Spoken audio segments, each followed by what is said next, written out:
Dans cette vidéo, nous poursuivons notre cours sur les limites de fonctions. Donc, précédemment, nous avions vu les limites finies en l'infini et aujourd'hui, nous allons aborder les limites infinies en l'infini. Donc, on peut regarder notre graphique, notre illustration. La zone qui va nous intéresser est celle-ci. Donc, ce qui nous intéresse, c'est ce qui se passe de ce côté de la courbe. Quand on dit de ce côté-là, il faut bien imaginer que la courbe se prolonge indéfiniment. Donc, indéfiniment vers la gauche, c'est-à-dire que ce qu'on considère, c'est la limite quand x tend vers moins l'infini. Donc, on s'intéresse à ceci, limite de f de x quand x tend vers moins l'infini. Et qu'est-ce qui se passe quand on va vers la gauche, quand x tend vers moins l'infini? Eh bien, la fonction devient aussi grande que l'on souhaite. F de x devient plus grand que 1000, plus grand que 1 million, que 1 milliard. F de x devient plus grand que n'importe quel réel a. Nous, on va exprimer ça, f de x plus grand que a, sous la forme d'un intervalle. Donc f de x plus grand que a, ça veut dire f de x est compris entre a et plus l'infini. Donc on va dire que tout intervalle du type intervalle de la forme a plus l'infini, alors je vais quand même faire un intervalle ouvert, donc un intervalle a plus l'infini, contient toutes les valeurs de f de x, contient toutes les valeurs de f de x, donc tous les f de x, à condition qu'on aille suffisamment vers la gauche, à condition que x, dès que x est suffisamment proche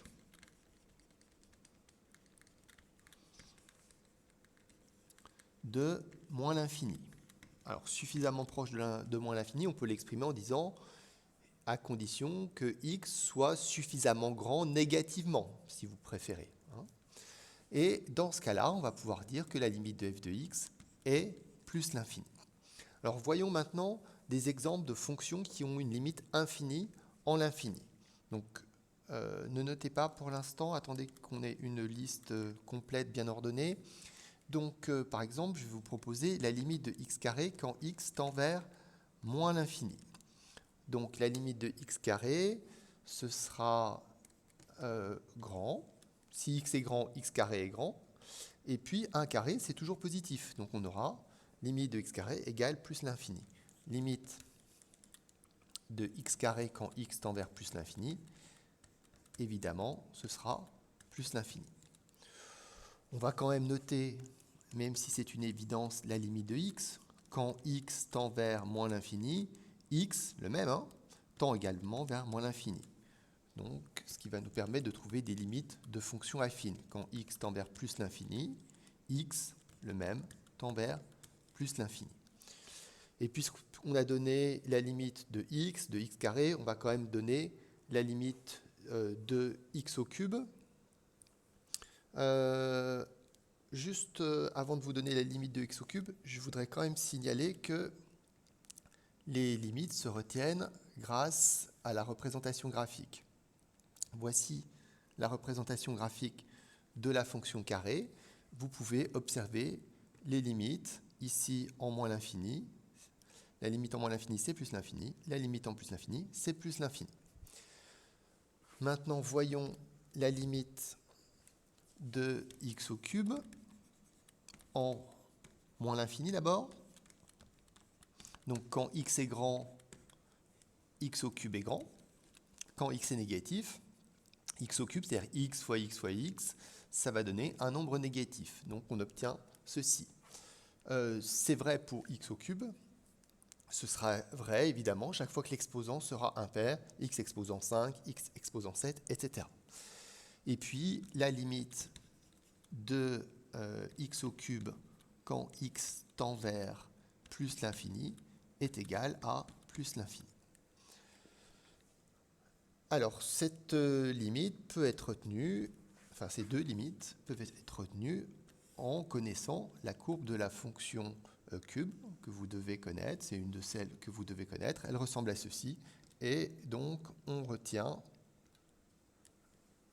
que la limite en moins l'infini, c'est moins l'infini, la limite en plus l'infini, c'est plus l'infini. Ce sont ces deux zones-là qui nous intéressent. Si on connaît bien les courbes, on connaît automatiquement les limites.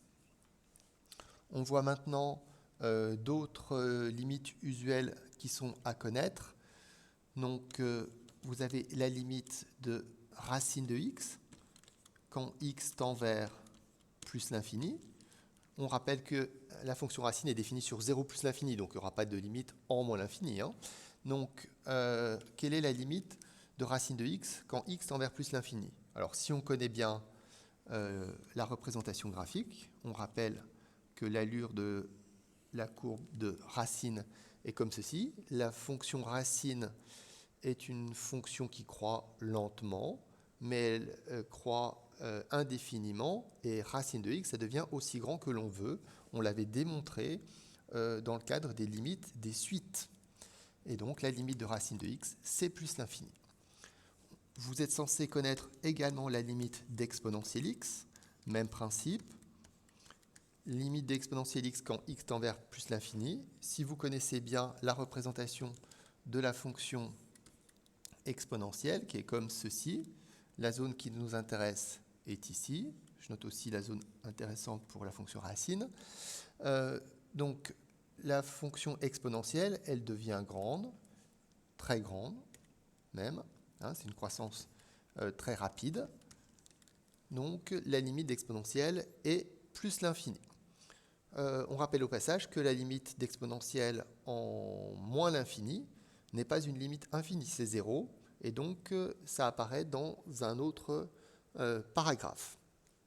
Donc, voilà qui termine le paragraphe sur les limites infinies en l'infini. La suite dans une prochaine vidéo.